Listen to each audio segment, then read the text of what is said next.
امام مهدی می آید. امام مهدی کیست؟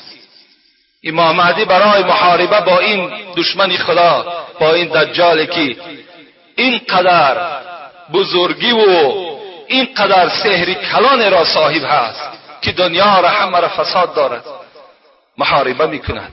امام مهدی را ام سلمه میگوید پیغمبر خدا گفتند المهدی من عترتی من ولد فاطمه، مهدی این از اولاد من است، از فرزندهای فاطمه است.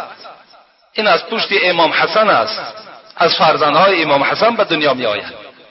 امام مهدی در مدینه منوره تولد می شود و جای وفاتش از روی حدیث حضرت علی در بیت المقدس در فلسطین، در همون مکانی که امروز مسلمان ها خیلی عذاب و شکنجه دارند، اونجا دفن می شود. رسول اکرم گفتند لا تذهب الدنیا حتی یملک العرب رجل من اهل بیته یواطئ اسمه اسمی. دنیا به آخر نمیرسد گفت پیغمبر خدا تا اگر شخص از اولاد من در دنیا پادشاه نشود که نام او به نام من مانند است، نام پدر او نام پدر من است، نام مادر او نام مادر من است. این مهدی الحال نبرآمده است.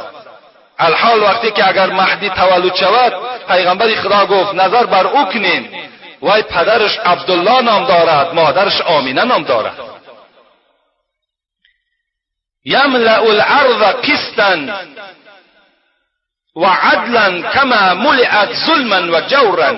پیغمبر خدا گفتند وقتی مهدی می آید دنیا را چنان عدالت و انصاف فرا می گیرد چگونه ای که ظلم و جور فرا گرفته بود، همه را دور می کند، عدالت جاری می کند. المهدی منی.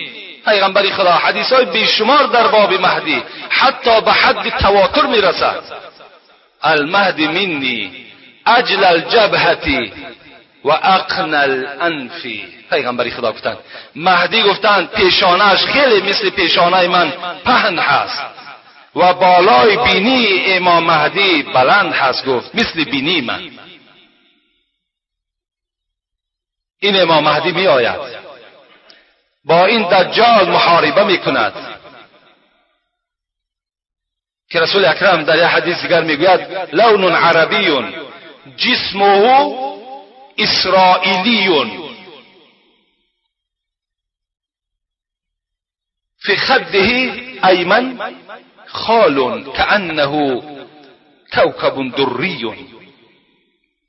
مهدی را گفتند چهرهش چهره عربی هست، جسدش باشد مثل جسد اسرائیلی هست، یعنی جسد بسیار با تنومندی دارد.